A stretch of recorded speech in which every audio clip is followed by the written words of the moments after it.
Do we let them do whatever they want? No. So what do? We establish expectations. We hold them accountable to set expectations, but it's their choice. And we need to help them make the choices that are aligned with what they want to do. And this is why. And it has nothing to do with like, well, we know better versus them. It has nothing to do with any of that. It's this right here. Ready? There's a big difference when I do something out of compliance versus when I do something that I'm fully committed to.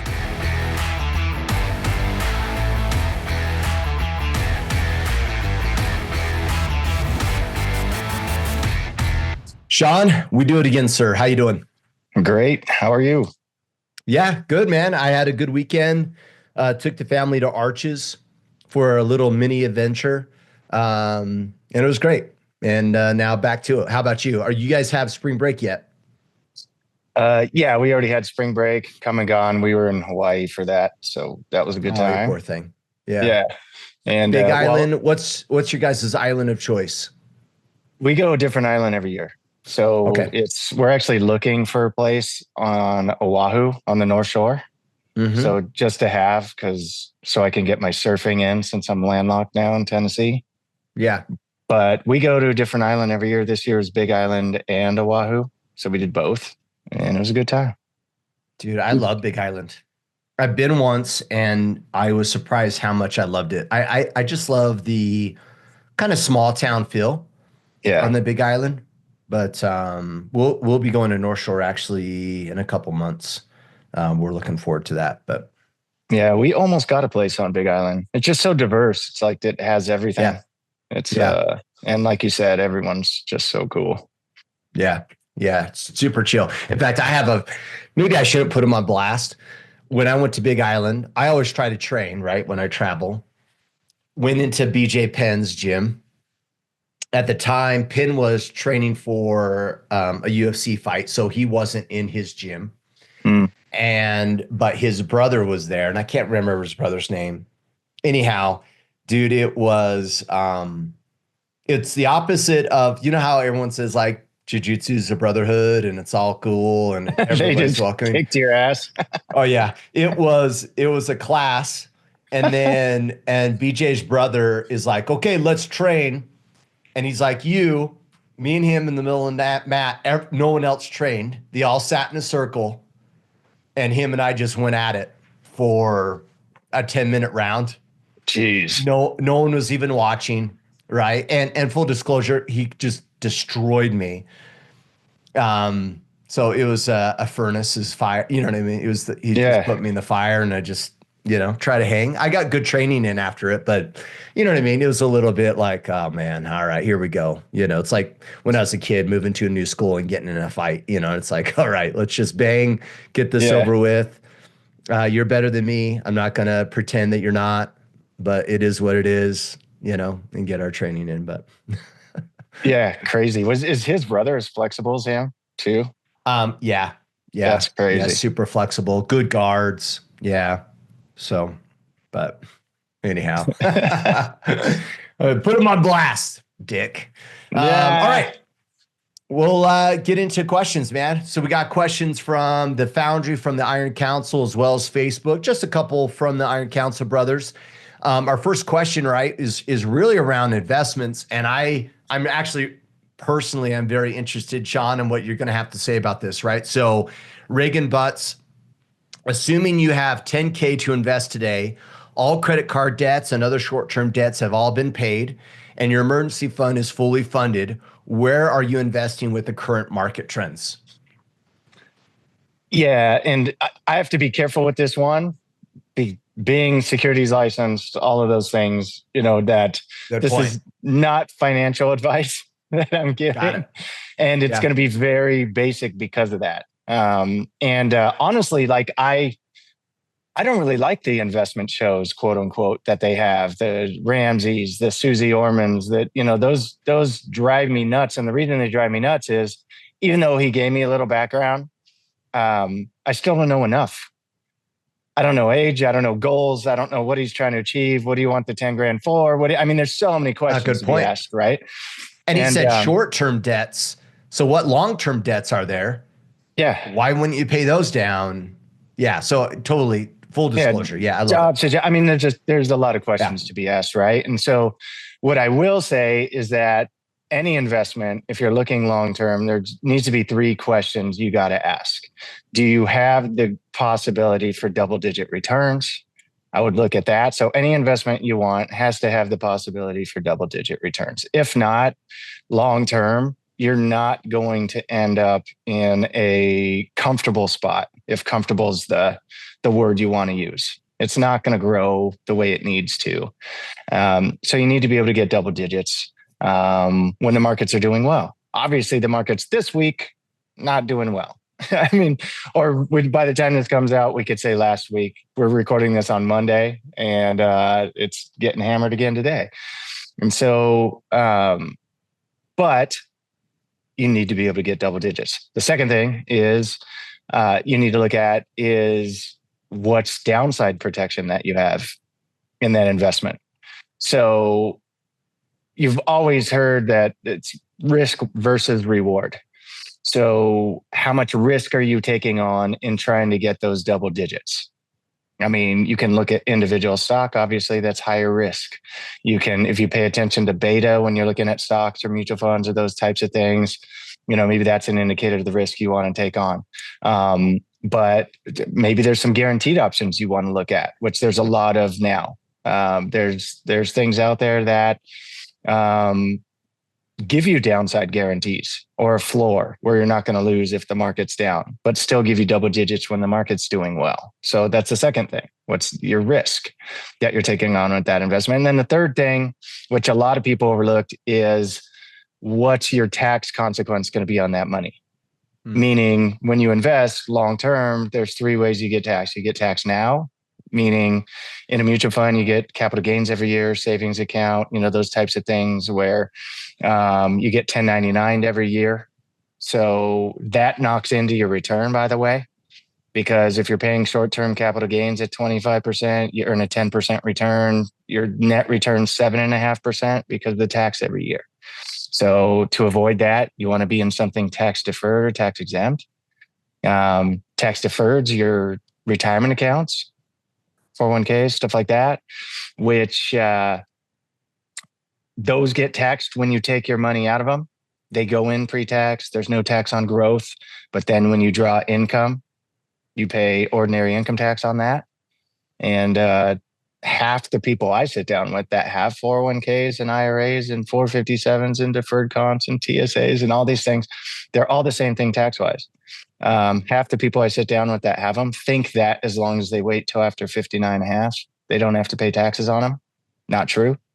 You're going to have to pay tax. You just don't have to pay an extra 10% penalty on top of the tax for early withdrawal by waiting for 59 and a half.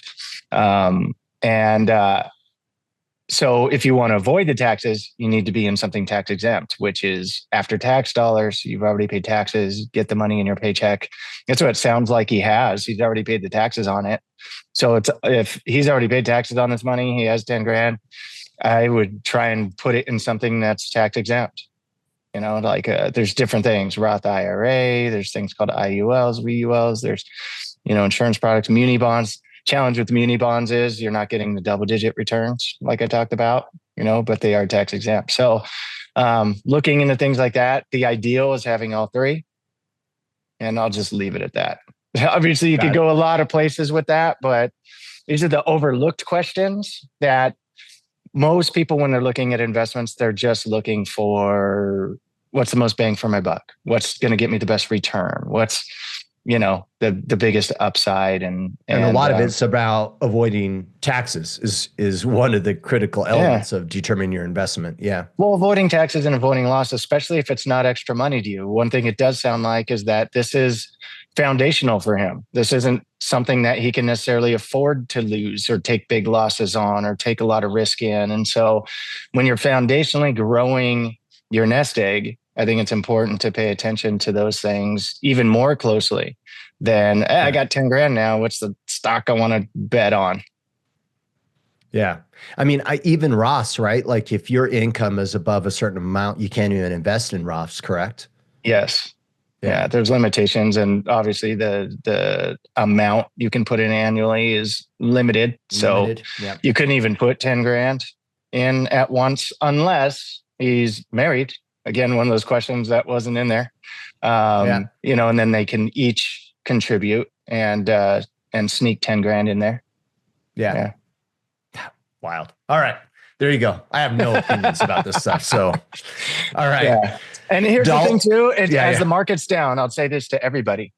If you can't sleep at night right now because the market's down, you really need to put a lot of your money in a place where it's not going to lose when the market's down.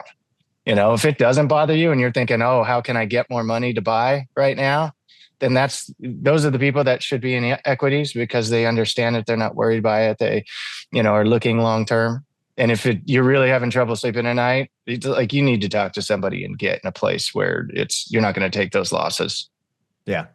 Yeah. Okay. Dalton Harward, with April's book of the month in mind, which is essentialism for everyone listening. How can we navigate the trivial tasks that are piled up on us on our day jobs?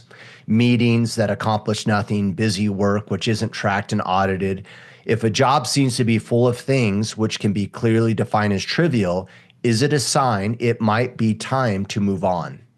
So a little bit of how do we navigate the trivial when it piles up? And then the second part is the trivial whirlwind a sign that I need to move on? Yeah. And I'm not totally understanding if he's saying move on from the job or move on from the tasks. Good point. I just assumed moved on from the job, but yeah. You know, and that's, so I'll answer it thinking that he's saying move on from the job. And if you feel like your hands are tied in bureaucracy or in corporate structure or in having to do menial tasks that don't move the needle, I think that's an indicator that you need to move on. And if it's beyond 1 quarter, 1 year, a couple of years, then I think it's kind of overdue. It also, I mean, almost any bureaucracy, almost any corporate environment, you're going to spend a lot of time in things that if you're really productive and you're really efficient, are going to feel unnecessary. And I'm sure you've been stuck in that environment, hundreds of times, maybe more. Yeah. And sometimes, though, when you're looking at a team, if you're the efficient one in that team, it's always going to seem like that. So you also have to look at who you are in that position at that company, because, okay, for you, is it menial and unnecessary and wasting time, or is it required for the majority of the people at that company you're at? And so that's important too, because if it seems menial to you, or if it seems time wasting, but it's necessary for the majority of people at the firm you're at, unless they're all low level and they're not operating at the level that you think is available out there in the marketplace, then you may find the same thing at another job. You may find that, that's just the way, because, corporations it's the 80-20 rule, right? They generally cater to the 80% of the people that aren't generating 20% of the work, because that's just how numbers work. It's the law of averages. And so if you're a 20%er, you're going to be frustrated in any corporate environment or bureaucracy. And so that's just from the hip, the initial thought that comes to mind is it's beyond structuring your day to be the most efficient. It's less of that and more of maybe you're a high achiever. Maybe you're very efficient. Maybe you're operating at a higher level than the people around you, and moving jobs may not be less frustrating, so maybe it's not another job that you need to look for, or you need to find another job where it's more challenging for you so you're not feeling like everything's a menial task? Yeah. This is a good question. I like this, Dalton. I'm going to be maybe a little assertive with you without knowing the nuance, right, of the company and the culture and the environment and your boss and everything else. But let's first make this distinction. There is book after book after book that addresses this issue of, and I think Stephen Covey, those guys call it the whirlwind. Your day job will be full of the whirlwind. And that's why they have an entire book around what matters most, defining your rocks, and making those things a priority.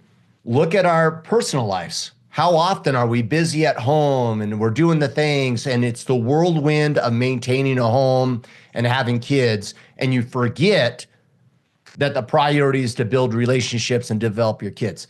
This is normal. And now I'm not saying it's okay. I'm just saying it's normal for a lot of people to get distracted with the whirlwind of life. This is why you see people all the time that are like nothing going on in their lives. And they're like, hey, Shawn, how you doing? Oh, I'm so busy. I'm so busy. Why? Because the whirlwind just shows up. It's like you could be doing nothing in life and you'll end up being busy. Whatever. And they're busy for this primary reason, because they have been passive in the actions they take in life by saying yes to everybody and ultimately outsourcing the demand of their time to everybody but themselves. So they lack intentionality around what they're doing. Dalton, mark my word, that's exactly what's happening. Oh, I have all this busy work. It's trivial crap. Why are you doing it then? Why in the hell are you doing it? Because someone asked you to? Someone asked you to do something that's trivial, and then you said yes? What you should be doing is someone asks you to do something trivial, and you should go, why would I do that? That sounds trivial. That sounds like busy work. That sounds like a waste of time. Help me understand how or what outcome we're wanting to achieve with this task. Or discuss the alternative. Yeah. Like if you're going to ask that question, if it seems menial, that means you have a more important task to do. So make sure they understand that. Totally. Address it. Like freaking address it. So anybody listening that's like, oh my gosh, my job's this way. I do a bunch of work, busy work, and I hate it. And I'm just like a ticket taker and it's all trivial and I don't see the outcome. What are you doing about it? Like seriously, what are you doing about it? You're your own CEO. You own your job. And you're wasting your time doing shit you shouldn't be doing? Are you joking? So push back, learn more, ask, why are we doing this? Get clear on what's the desired outcome of the trivial task, because sometimes you may think it's trivial and it's really not. And it's your job to figure out, why are we doing this thing? And if you get clarity of why you're doing something, and if it's not driving the needle forward, actually say something. Hey, Kipp, I don't understand why we're doing this. This seems trivial. From my understanding, X and X is happening somewhere else, and this would be a waste of my time. I might appreciate that as your boss. I might go, holy crap, Dalton, I had no idea. Thanks for bringing it up. Thanks for being a leader and addressing the issue and making sure we're not wasting our time. Now, Dalton, I went hardcore on you a little bit, right? To like drive the point home here. But like, now you might say, hey, my bosses are this way. I've tried this. We don't know that, right? And so my judgments aren't being harsh with you, Dalton. I'm just trying to use this as an example. But if anyone's not fully committed and engaged in the work that they're doing, shame on you. You have two options: address the issue and get fully committed and engaged, or leave and get somewhere where you're fully committed and engaged, period. Like that's, and Shawn, you already alluded to that, right? You might want to exit. Why? Because maybe you're in an environment where you're just a cog in the process and you try to address it. But if you haven't addressed it, guys, holy shit, do something about it. Love the work that you're doing. And if you can't, then move on and find somewhere where you're aligned and you love the work that you're doing. But whatever you do, do not be passive around the work that's being assigned to you. It's a waste of your time. It's a waste of your employer's time. It's a waste of your energy. It's a waste for everybody. Address it and do something about it. Yeah, it's essentialism. Basically, that book is, it is the 7 habits. It is the power of habit. It's the same principle taught 100 times over. It is the same principles, but all of those books, including essentialism, says that you're efficient in the things and you plan the things that you can control so that you are being proactive instead of reactive. That's what all of them say, every single one of them. And so the things you're talking about, if there's anything within your control, like Kipp said, you have to make the people around you aware of that, and start taking control instead of just being passive and allowing things to happen to you. And so maybe you look at that. What are these tasks? How am I getting stuck in these things? What can I control? What can I bring up? And if there's some risk in bringing those things up, then I think definitely leave. If there's risk in bringing up inefficiencies from your job and there's a risk of getting fired because you give pushback or you sound off or you open dialogue. And if it's toxic that way, then there's not much you can do, but maybe you're just not speaking up, and maybe you start speaking up and having these conversations. You don't have to do it in group meetings, but you start going one-on-one and trying to cut out some of these inefficiencies. I think good leadership, if you have good leadership where you are, will appreciate it. And if you have bad leadership, they won't. And then maybe that's your indicator. It's time to move on. Yeah. Yeah. This comes down to that people have lost sight of the power of choice. And most people are living their lives not making a choice. They do things, why? Because their wife expects them to do it. They do things grudgingly with, in a shoot, what's the word I'm looking for here? Like in a compliant manner to go along to get along. It's the horrible quote of like happy wife, happy life. It's such bullshit. Really? Okay, yeah, you don't want to do it, but you'll do it just to appease everybody else. You're a nice guy. And people operate this way. This is why they're disempowered, because they're not making a choice. They're being pushed around by everybody. I wrote this on Friday because we talked about this on our Friday call in the Iron Council. We have all hands calls, 2 of them on Fridays. And I wrote this down, and maybe this is a good way to sum this up. I wrote, the moment we forget we have choice, we give our power away. Choose choice on purpose. We live in a world that often makes us feel like we have no choice, but we do. And when we forget that, we give away our power. Choose intentionally. Your life depends on it. Too often we operate as if we're powerless, as if our circumstances are chosen for us, but choice is always there. Even when limited, how we respond is ours alone. When we stop believing in our power to choose, we surrender it, handling control over others. Growth starts when we reclaim that power of choice with intentionality. Make a choice. And if you're doing something that you choose not to do, then you got to address it. Awesome. Really, and as a side plug for the IC, as you say that's what makes the Iron Council so powerful, because nobody's getting paid to lead the Iron Council. It's every single person that's on those calls you're talking about is there because they have allotted the time. They've made the choice to be a leader in that role, be a part of those calls, and help grow the organization because they care. And that's any group that is being led that way, with that intention and with that focus, is a group I'd want to be a part of. And so, yeah, just a side note, but it's obvious why the IC is so powerful and why it helps so many guys. Totally. All right. Mario Contreras, how can I earn? Oh, so he says U13 soccer team. So I'm assuming like a youth age 13? Mm-hmm. Okay. Yeah. How can I earn my U13 soccer team's respect, focus, and sense of urgency? We've had 2 big losses, 7-1, and 1 close game, 1-0. I'm feeling discouraged. I want to be a strong leader for them, but I'm not sure what else to do beyond training and staying persistent. What would you do differently? I would have fun. I would remember that they're 13 years old, and it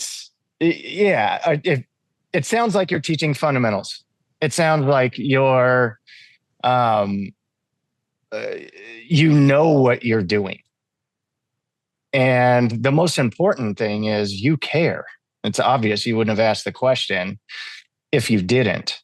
I think the challenge in youth sports that I see anyways, as a large majority, is that some guys take themselves too seriously in that role.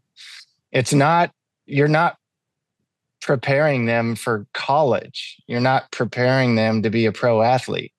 And I think we forget that when we're coaching youth sports, and where most people get carried away is that's what they think they're doing. They think they're preparing these kids for some professional career, some college career, things like that. Your number one job is to teach them fundamentals so that they understand the game and then help them to love that game.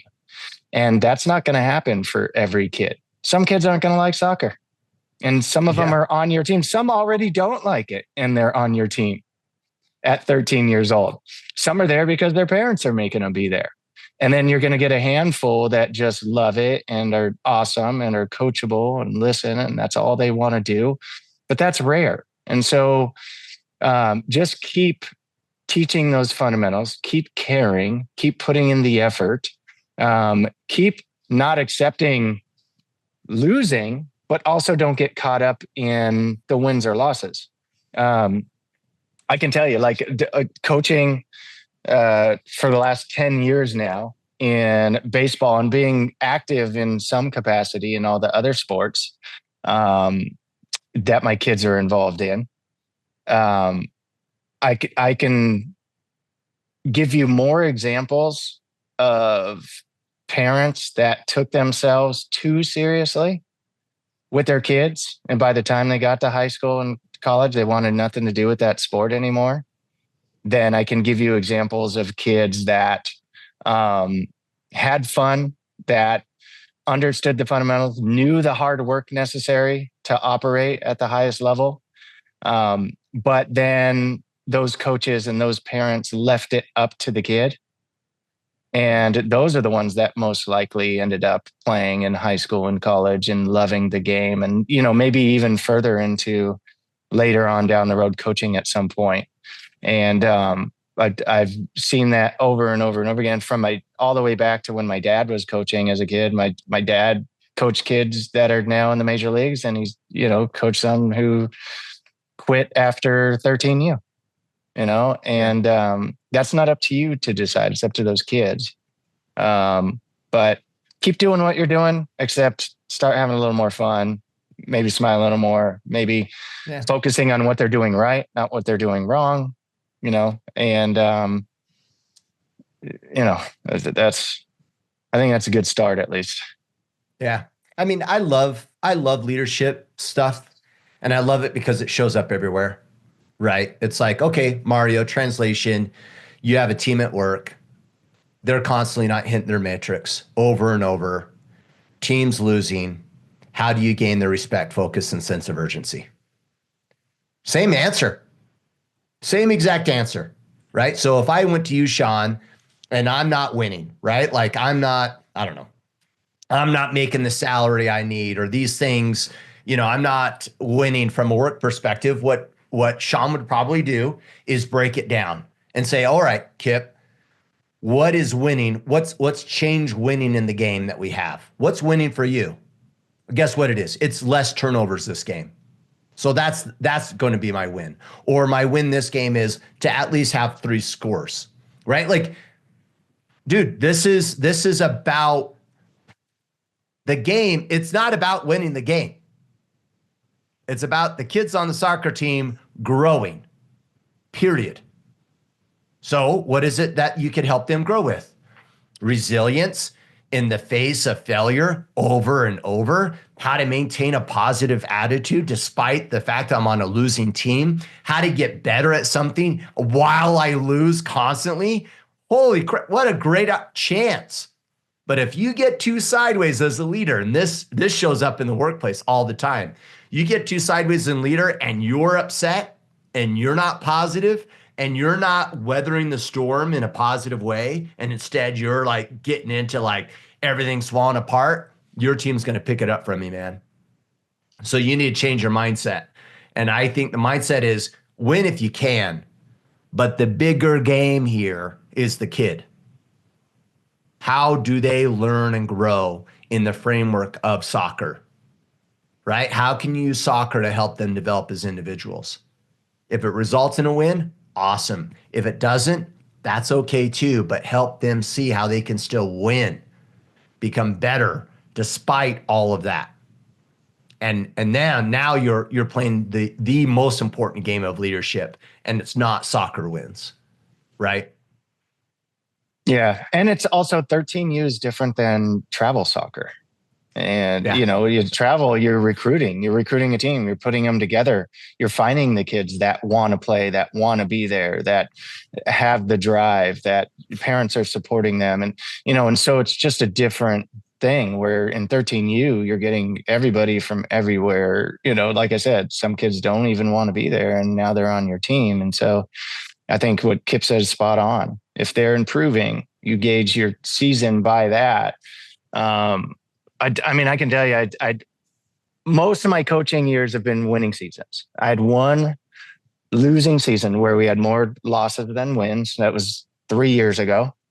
And that team didn't know they were one of the worst in that league. And when we got to playoffs, we actually made it to semi. We went far in the playoffs. But the reason we went far is because our record sucked, but we went far in the playoffs because these kids had so much confidence, because I pointed out before we got to playoffs how much better they were from beginning of the season. Man, you were doing this at the beginning. Now you're doing this. You used to not swing. Now you're swinging. Even if they weren't hitting, just pointing out what they were doing right, where those improvements were. And all of a sudden they thought like, man, no one can beat us. Like we sucked as our record. And everyone probably looked at us like, oh, this is going to be an easy win. But that's also why we did good in the playoffs, because people underestimated us and they underestimated their confidence because, and it had nothing to do with what was actually happening, you know, as much as what they thought of themselves. And as well as they thought well of themselves, that they were making progress, that's all that mattered for that season. And by the way, after we ended up, you know, finally losing in the playoffs, like those kids still loved each other as teammates. They still had a good time. Yeah. We had a great team party. It was a winning season in their mind because they felt good about it. Yeah. And when you're coaching youth sports, I think that should be the main thing, you know, and keeping that the main thing. Totally. And kudos for coaching, bro, because there's definitely a lack of men out there doing that. So just the fact that you're there is a huge win for your community. Totally. So let's wrap this question up with this comment. What would be, and I can go first as an example, but like what's one of the best lessons that you were ever able to teach doing youth sports, coaching in youth sports? And as an example for me, one of the best lessons I've ever was able to teach kids was greatness is in reps. Right? Because we would have a basketball game. Kids are stealing it from them. They can't dribble. It's always turnovers, and they're like, get so frustrated. And I'm like, guys, don't get frustrated. It's reps. Oh, they're so much better. Yeah, reps. They put in more reps than you. That's all. That's the game that we're talking about here. It's reps. So you want to get better, guess what? Our practice 2 times a week is not enough reps. Oh, I want to get better at dribbling. Great. Let me give you a breakdown. Here's how you get your reps in. It's all about reps. And so whenever they got sideways, I was like, no. The game's the outcome of all the reps you put in. And if we lost the game, guess what we need to do? More reps, coach. We got to get in the reps. And so I was teaching them a little bit of a delayed gratification, a little bit of grit, work ethic, and this idea that this comparison that this team's so much better than us, like it was like this intrinsic value that this team had that we didn't have. No, those kids have invested more time than you. That's the only difference. So if you want to be like them, guess what you got to do? Invest more time. That's probably the most fundamental lesson that I'd use over and over again every single time I've ever coached basketball as a youth coach. How about you? Like what's a good example of a lesson that you've been able to teach over the years? With baseball, because that's my wheelhouse. And I mean, any sport, it's what you're talking about. But it's the same in baseball. Baseball, the biggest lesson that I teach the kids is baseball's the losing sport. If you look at percentages, you look at numbers. I mean, being able to hit the ball 30% of the time puts you in the Hall of Fame in baseball, right? If you're hitting 30% free throws, you're hitting 30% shots in basketball. You're losing. Not only you're losing, you just don't. You're play. Horrible. Right? Yeah. Like you don't exist in basketball. Like you're expected to be in the 90 percentile.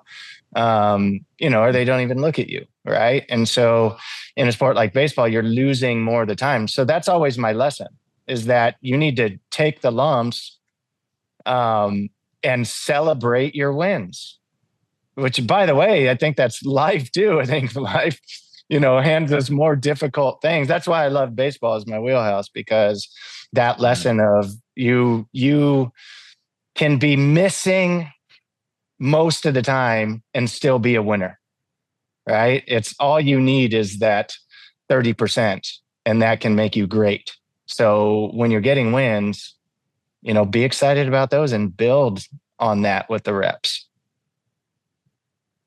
I love that. I love it. All right, Tyler Smith, how do you know when it's time to back off, give up on personal goals for the betterment of a family? Actually, I'm sorry, guys. I read this question last week. I'm skipping it. Sorry, Tyler. All right. Okay, here you go. Pete Kesey. Ryan, you recently had posted some things about how to deal with and work with your teenage sons. I've gotten an 18-year-old. That was one of the easier kids that I got a 16-year-old son who is a high performer, but he's also still 16. And where to let him make decisions that help him learn, but also keep him accountable with school and his sports and everything else. I know I've got a lot to juggle these days from what I've talked about personally. So how are you dealing with your oldest and his desire to probably do his own thing and be free of you telling him what to do?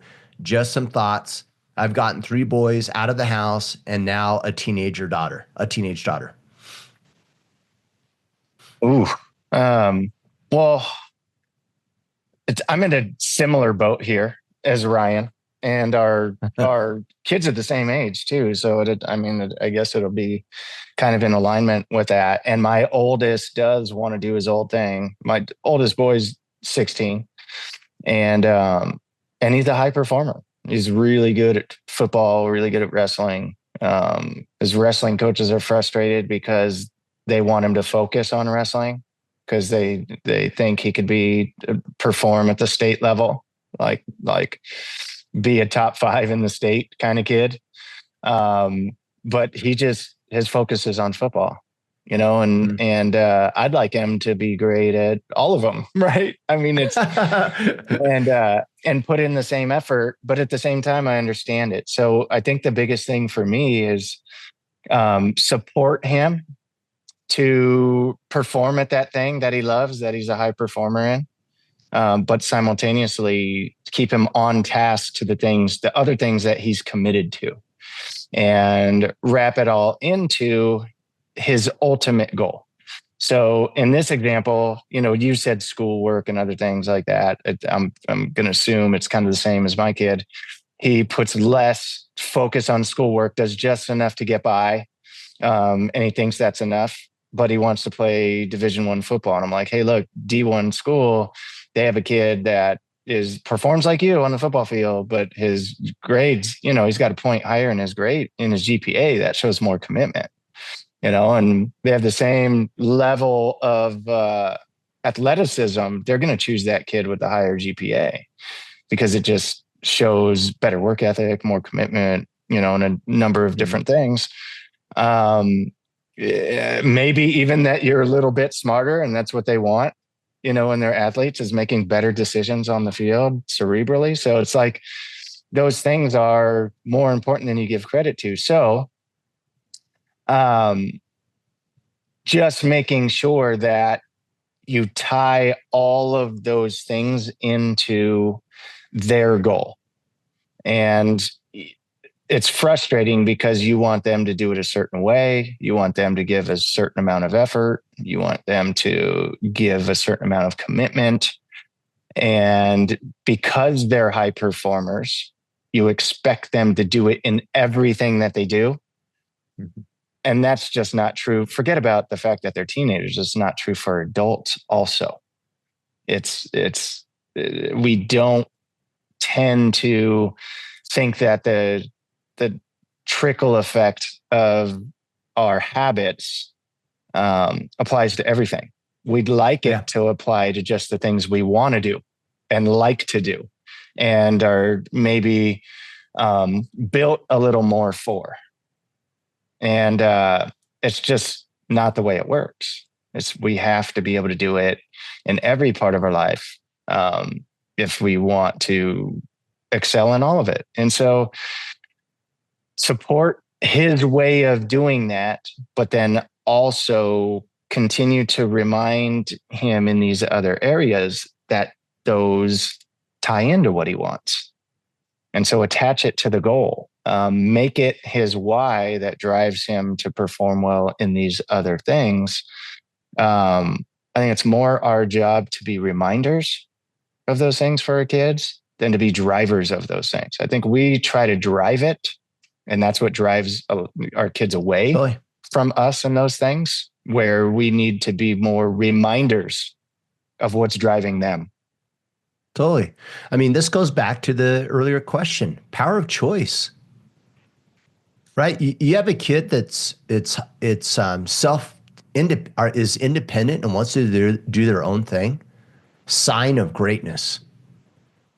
Now, harder to manage as a parent, but I'd be more concerned if we have kids that are just like, well, I'll just do whatever mom and dad tells me, and I'm not going to think for myself and not push back. That's more of a red flag, right? I've had 3 kids come through the house. I'm on my 4th teenager. Absolutely. It's their life. Now, do we let them do whatever they want? No. So what do? We establish expectations. We hold them accountable to set expectations, but it's their choice. And we need to kind of get away from the manipulation and coercion and whatever, and help them make the choices that are aligned with what they want to do.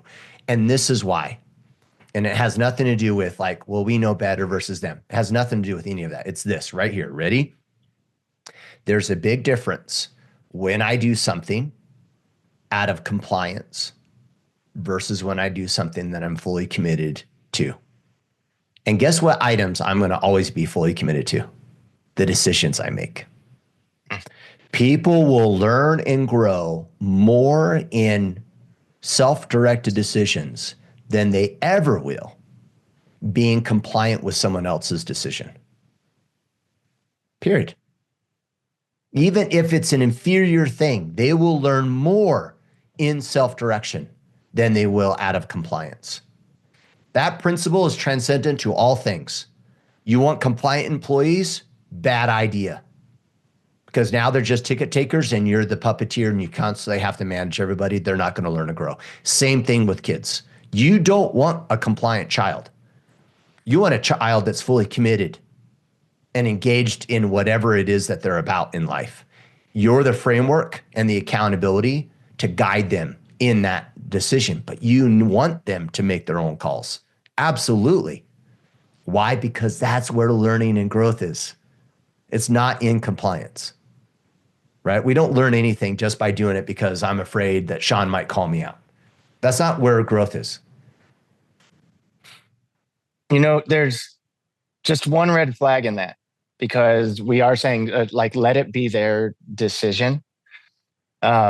Make sure you differentiate between decisions and commitments, because decisions are like, oh, I decided to do this. But when you commit to anything, whether it's to schoolwork, to a team, to a sport, it could even be an individual sport, like jujitsu or tennis or whatever. There's staff around that. There's coaches. There's the schools depending on you, or the whatever it is.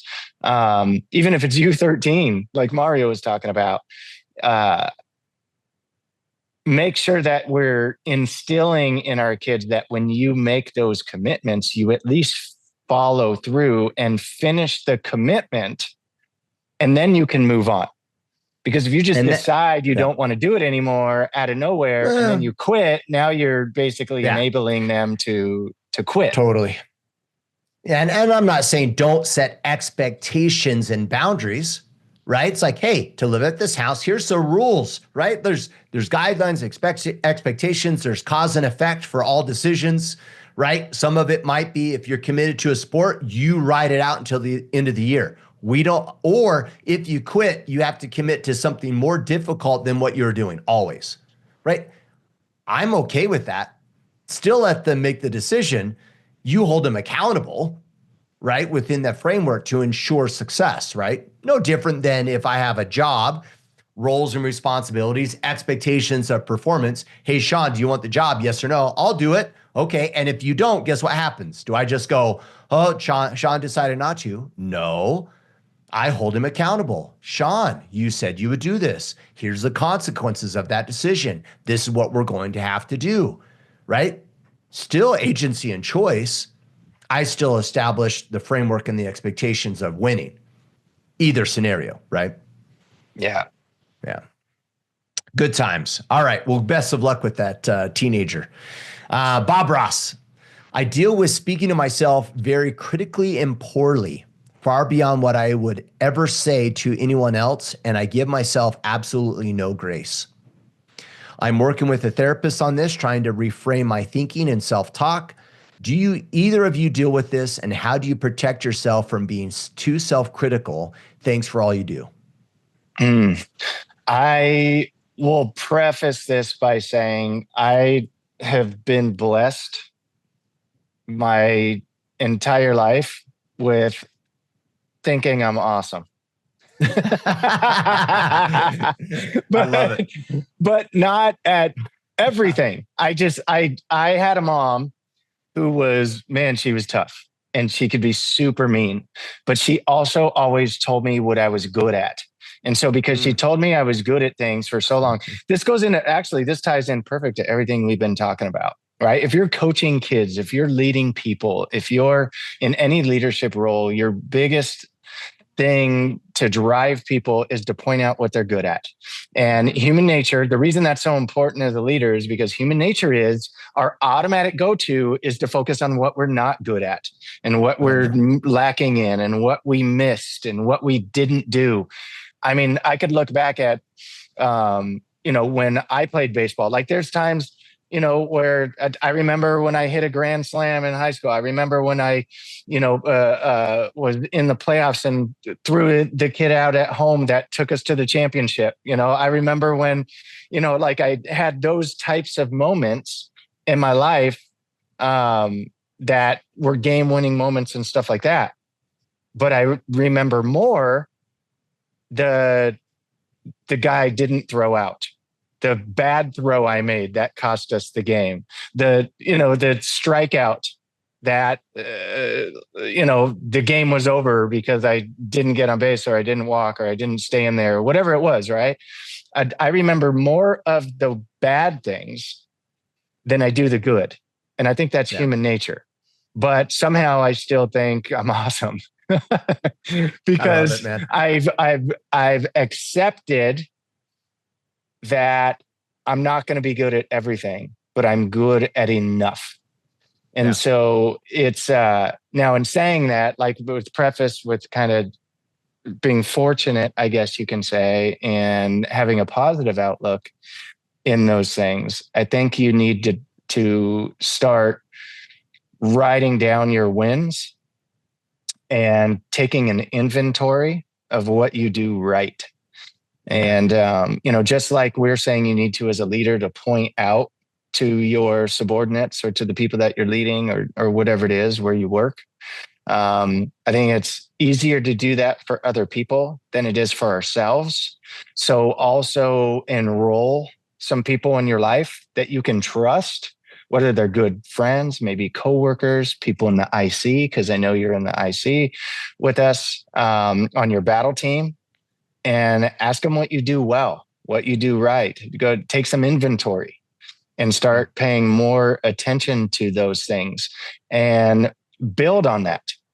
And hopefully you'll get to the space where, like, when I know that I'm not good at something, it's either because I know I'm not putting the reps in, like Kipp was talking about earlier, or I don't care enough about it.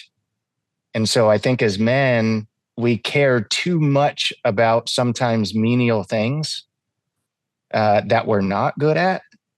And that keeps us in that negative space that just builds and perpetuates on itself. So we need something to break us of that and then start building habits towards focusing on the positive and what we're doing well and where we've improved. So take some inventory on top of the what we're doing right now. Maybe ask some people who've known you a while in your growth. And if you feel like you've grown in the last year, 2 years, 5 years, whatever it is, maybe ask them for some inventory on that as well. So you can gauge growth. Yeah, dude, I love that, Shawn. It's funny. I've known multiple people in my life. They have the same mentality as you. They were raised with a parent that was able to distill how amazing they are, right? And they believe it. And it just reiterates the importance of the conversations and how we treat our kids and how critical that is, that messaging, right, that we create. Shawn, I'm like, or Bob, I'm like you, man. I critically talk negative of myself on a regular basis. I give myself zero grace. And I'm overly critical. I'm a complete asshole. Absolutely. Now, so I can relate to your sentiment. It's ironic though. Over the years, I'm not critical about myself in certain areas, and the areas that I'm not critical with myself are the areas that I'm damn good at. And I'm so good at them that, like, there's just proof.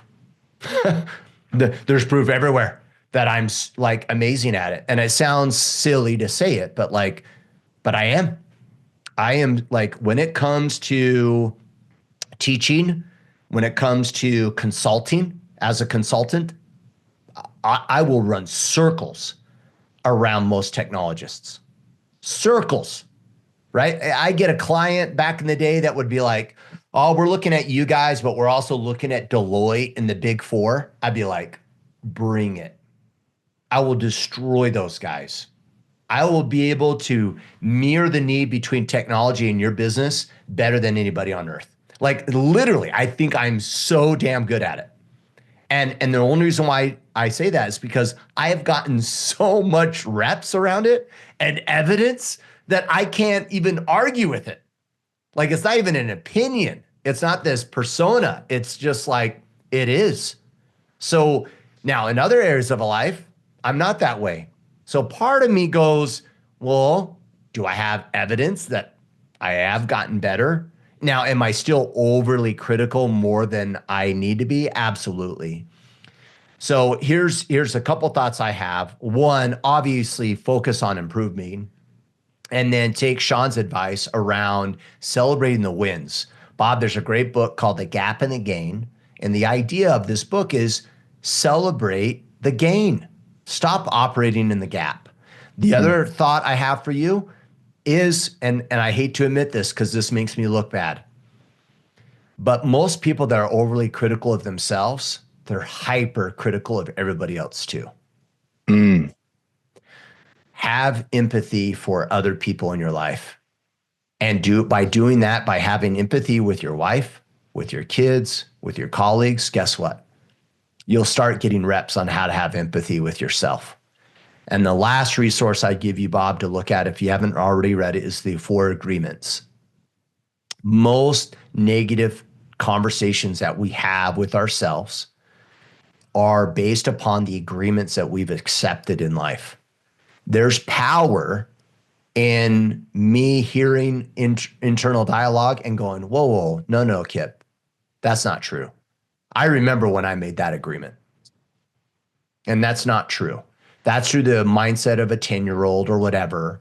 And I'm not going to choose to like accept that, right? And so I critically think beyond the agreement, right? And go, is that really true? No, it's not, blah, blah, blah. And I'll work through it in my own mind. I know it sounds kind of crazy here, but like I would do that.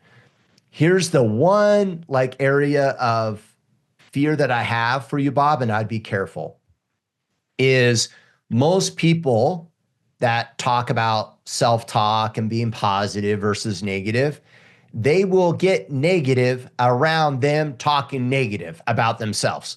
And then you'll make yourself bad for being negative self-talk. That's not how this works. Like you can like dig a hole and get worse about it.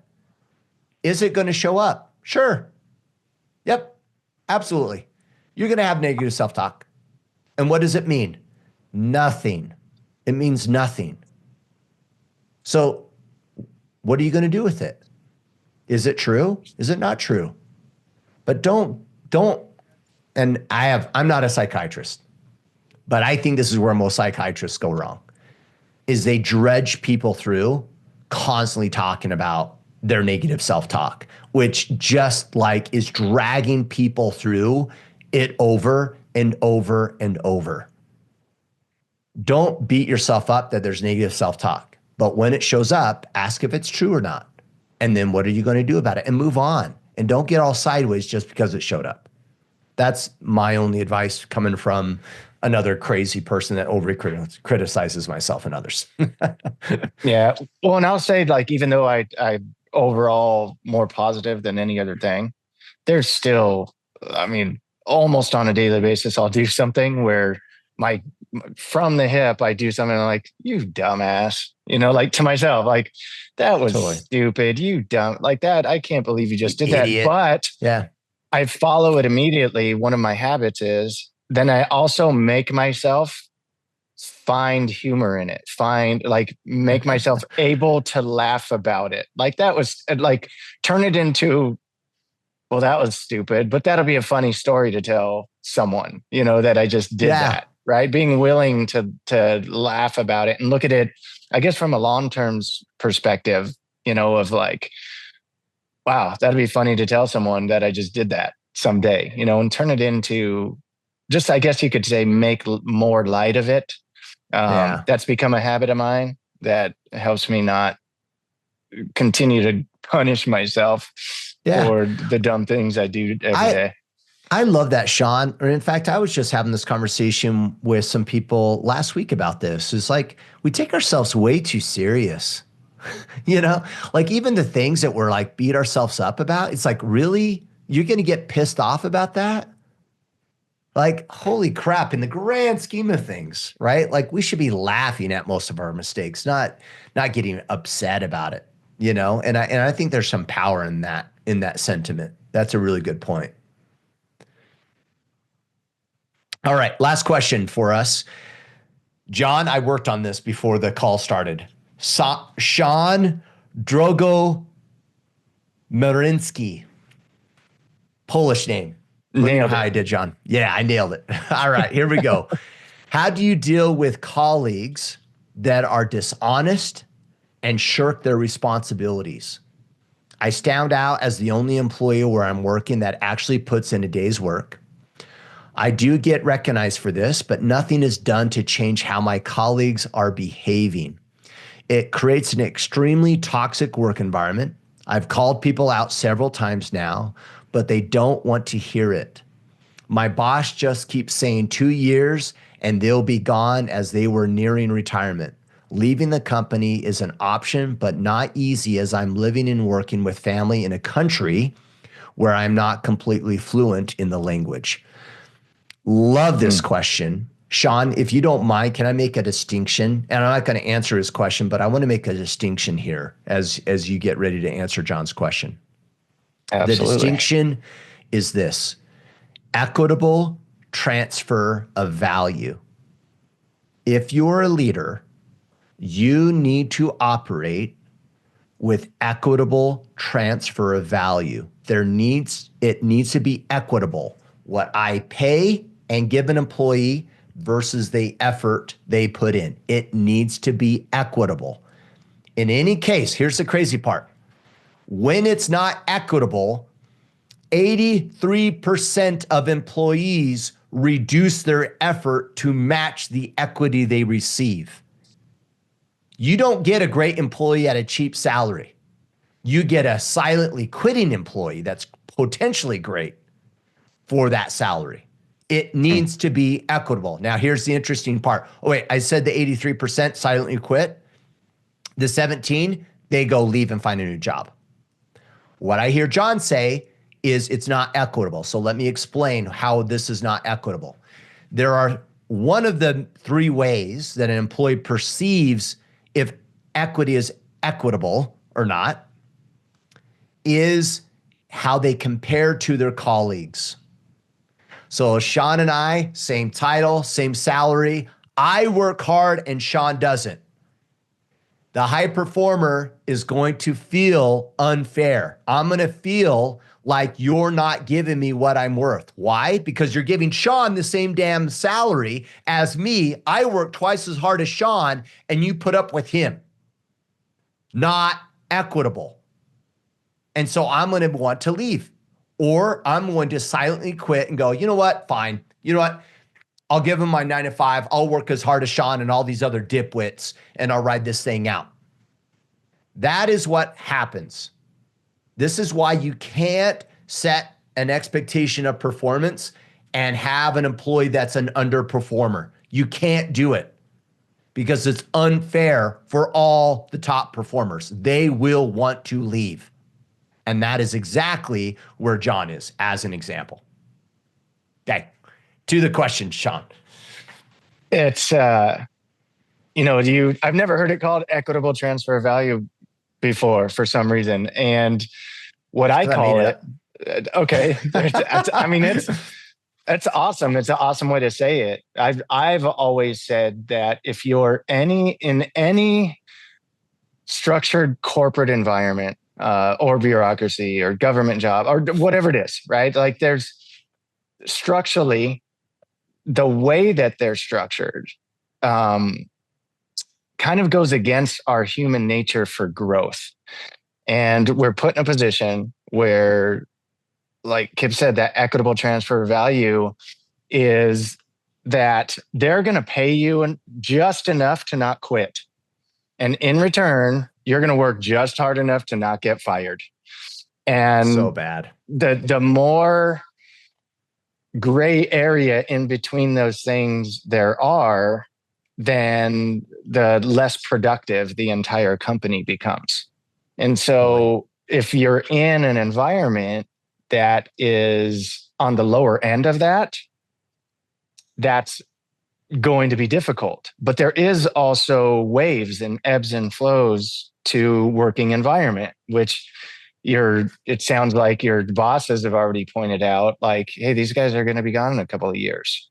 So maybe but are they actively engaged in recruiting for those openings to find higher level performers? And are they also actively engaged in making sure it's equitable to attract those performers? And so maybe you can get involved in that. The big question I think you have to ask, the first thing that came to mind for me was, okay, if it's going to be a couple of years, is it going to be worth it? So the conversations I think you need to be having, it sounds like you're having those conversations with your bosses and some of the people, some of the leadership around you, is it going to be worth my time to wait? Is it going to be worth it to stick it out? And then what's our plan? If these guys are leaving, what's the plan moving forward when they're gone? Who are we going to replace them with? Does this open up opportunity for me? Are we going to be bringing in performers that are going to operate at the level that I want to be operating at? And if you're having those conversations and the answer is no, I mean, how many times? I almost feel redundant in saying then you need to look elsewhere, because that's my answer so many times. But I think that's also the entrepreneur in me. I've never been a good employee. You're like, don't put up with that shit. Go somewhere else. Work for yourself. I've never been willing to work just hard enough, to not get fired. I'm not built like that. I'm not that guy. And so if I'm in an environment where that's the majority of the people I'm working around, including my leadership, I want nothing to do with them because that's going to stop my growth. And I want to be better and do more. And I want my efforts to convert. And if I'm not in an environment that doesn't offer me that, then I'm gone. So I think start having those conversations, ask yourself if it's worth it, and then start having the conversations with your leadership. If they can assure you that it's going to be worth it beyond just that they're leaving. Okay, they're leaving. That's great. But what's the plan? What's my incentive? Because I'm here for you. I'm here to perform for the company. I want the company to be great. I want us to hit our goals. I want us long-term to have something to be excited about. And so what are we going to do about it? And if they don't have the answers that you want to hear for that, then maybe that's not where you should be.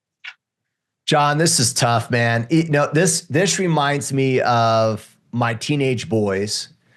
I'd ask them this question when they're making like dumb decisions. You know what I mean? I'd grab Ian and Chiave. I'd bring them in the room I had like a painted whiteboard wall in my office at home. This is when I worked for myself. And I'd paint this chart, right? In this line chart of progression. And I'm like, you guys are here on this lower part. If you keep making the same decisions you've been making, what is the probable future?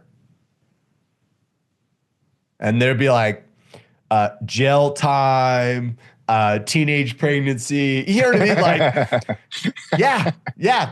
that is what's probable if you don't make pivots, right? Like, and that's, so John, what's the probable future? You have a boss that is unwilling to hold people accountable, that are shirking their responsibilities and doing poor work. What's the probability? Oh, all of a sudden he's going to find the right employees and they're all going to be high performers, so he never has to hold anybody accountable? Whatever. If he doesn't hold people accountable now, he never will. That's the probable future. And the chances of you guys always hiring the best performers like you forever is really low. So awesome. You got a boss that won't hold people accountable because he doesn't know how to do it, because he's probably an unexperienced individual in a leadership role. That's not going to change. So accept that, first of all, that nothing's going to change in your circumstance. And are you willing to work in this environment and be a high performer? And can you progress knowing that your boss is not going to change? Your boss is the problem, by the way, not the colleagues. Your boss is the problem. Every underperforming team, it's a leadership problem. And you got a leader that's a poor leader. He likes you because you make it easy to like, right? But he doesn't hold anybody accountable. Well, you also, that's the majority of the time, but maybe he's a teacher. Like you didn't say, right? Maybe there's some sort of tenure involved in these guys' jobs, right? I'm beating up John's boss here a little too much. Yeah, you're right. There could be other reasons. I mean, majority of the time that is it, right? But again, that goes to the question of, is it worth it to you? If that's the environment. So the conversation with the boss, that's why that conversation is important as far as what's coming. right? What's on its way? What's the incentive? And if we don't have incentive, by the way, in our current structure, can we maybe restructure with these new hires that we're going to be bringing on to replace these guys so that there's maybe a bonus attached to their performance so that that they can't hide in our structure and underperform? Is there something that we can change over the next couple of years? And, with these guys being gone and not here to complain about it, can we start rebuilding our pay structure so that we don't get stuck with these guys anymore? Right? Maybe that conversation. Yeah. From you. I like that. Well, and here's the empowerment move, right? So John, let's just assume that your boss doesn't hold people accountable. Then you need to hold him accountable for your career, right? So what's your 2 to 3 year plan? What's expected? What do you have to hit for you to progress and whatever? And you hold him accountable to it.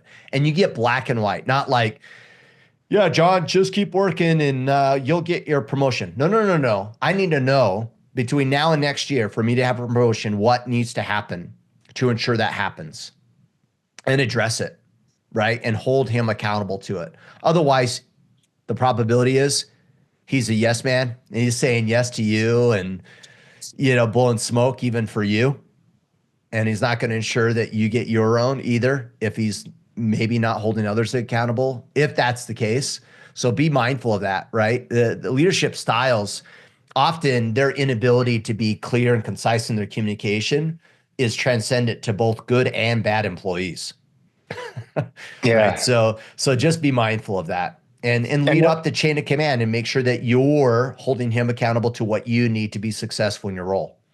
And what you're talking about, Kipp, is that if it is worth it to him, then that's what he does, and then if you've made the decision that it's worth it to you, then deal with it, right? Then suck it up. Who cares what those guys are doing? Yeah. And do what you can do and what you can control to the best of your ability until it gets to the point where those guys are gone, and make it worth it. Yeah. Excellent. All right, Shawn, it's been good, man. It's always good. It's always good. Like I always keep joking. We'll be friends someday and hang out. I know. Above and beyond the podcast. Are you doing Molokai at all this year?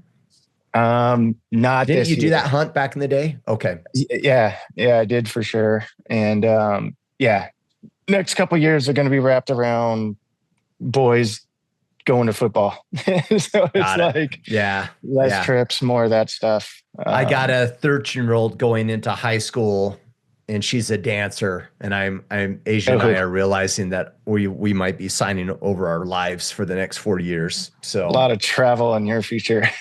Yeah. And it's not like the travel we choose, it's travel for that. Yeah. Exactly. It's like, Mom, there went our vacationing. Yep. So Shawn, Villalovos, how do people connect with you, sir? All the places, Shawn VMD, SHAWNVMD on Instagram, and happyandstrong.com, financialrevolution.com, any of that stuff. People can reach out, DM, and all good.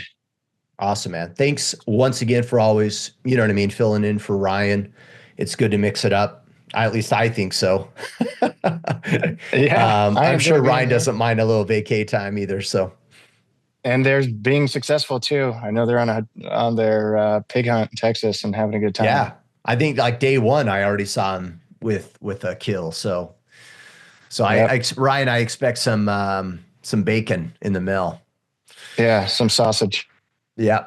All right, sir. Thank you. Appreciate your time. Guys, thanks for listening, for being part of the movement. If you haven't joined us on Facebook, join that group, facebook.com/group/Order of Man.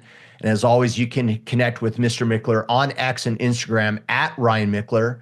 And until Friday, for Friday Field Notes, take action and become the men you were meant to be.